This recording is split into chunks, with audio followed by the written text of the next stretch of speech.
Nice. So you should see the screen now? Yes, sir. All right, perfect. All right, so my name is Jose Victor Castellanos. I'm the founder and owner of Recon Media, Inc., a digital marketing agency based in Boynton Beach, Florida.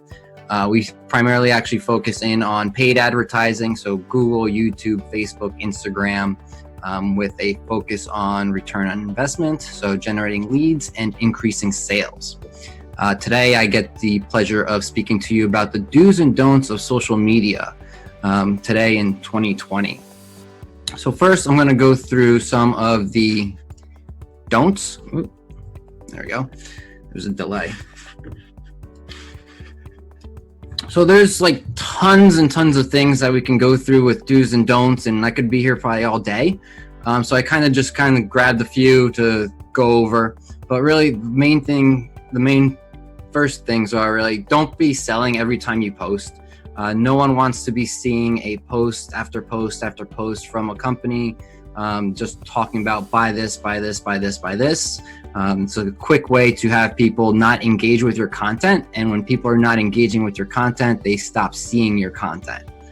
So you definitely don't want to be posting the same thing and just trying to sell them all the time. Do not ignore comments and questions. A lot of people forget to go back and check for comments and questions. Go back and respond to any comments and questions. Those are people that have engaged with the post and have either some sort of comment or a question that you can answer to give them more value. At the same time, don't respond to negativity.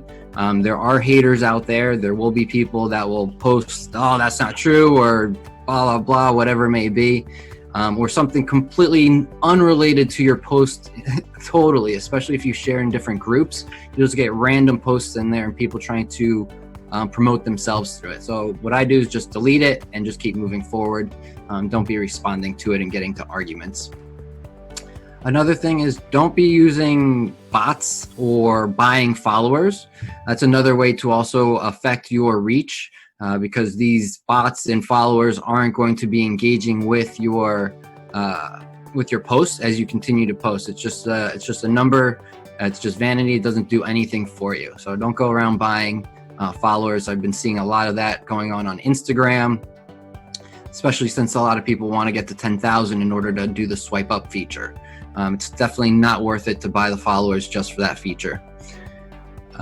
Also, you don't have to be on all platforms. So a lot of people struggle with, I don't do social media because I don't have time to be everywhere and do this and Facebook, Instagram, Twitter, Pinterest, whatever.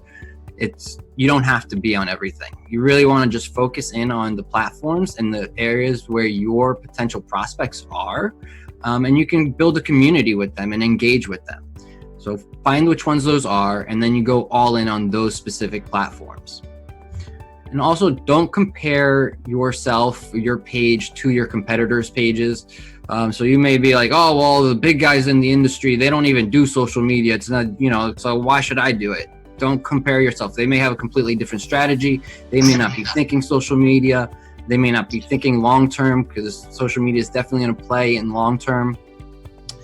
So don't compare, especially to big competitors or small competitors. Just focus on you. If you do look at competitors, look for what it is that they're putting out, what people are engaging with, and how you could do that better. Some of the don'ts or do's now. Provide value. This is the biggest one. Everyone has value to provide. So many people are like, I don't know what to provide or information. Everybody has value to provide. From plumbers, attorneys, coaches, everybody has some sort of value to provide. Whether or not you know what the value is that you should be providing, that's another story, but everybody has some sort of value. And now how you provide the value, it can be in different ways. It can be in the post directly, where you write a long caption, right? So all the details are right there. Or you create a video and post the video. Or you could even utilize your website and use your blog and use the articles. The value does not have to reside on the social media platform. If your strategy is based on creating content on your website, and you don't have to go and think, what am I going to put for social media? Just use that article, All right, share that article. Maybe take pieces from that article and share that and drive the traffic back to your website if that's your strategy. So just really provide value. Join industry groups. This is definitely something you want to do, is join very specific industry groups where your prospects are. So for example, one of the things that I've done is I joined a group called DIY marketing, right? Do-it-yourself marketing. So people in that group are people that are looking to do their own marketing, which are exactly who I'm looking for to teach them how to do their own Facebook and Instagram advertising. So I jumped into the group and I started commenting on the different posts and the questions that people ask. At the same time, I've also gone ahead and created a group for myself, for my company, focused specifically around Facebook and Instagram advertising. So as I go into these other groups and comment, people will also go back to my profile, realize that I have a group because I used the cover image, and then go to my actual group and join my group.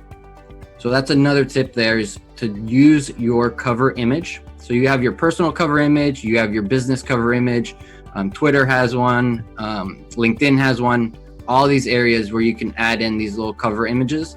You can make them little actual ads for you, little banner displays for you. Similar to what I do here with my Zoom background.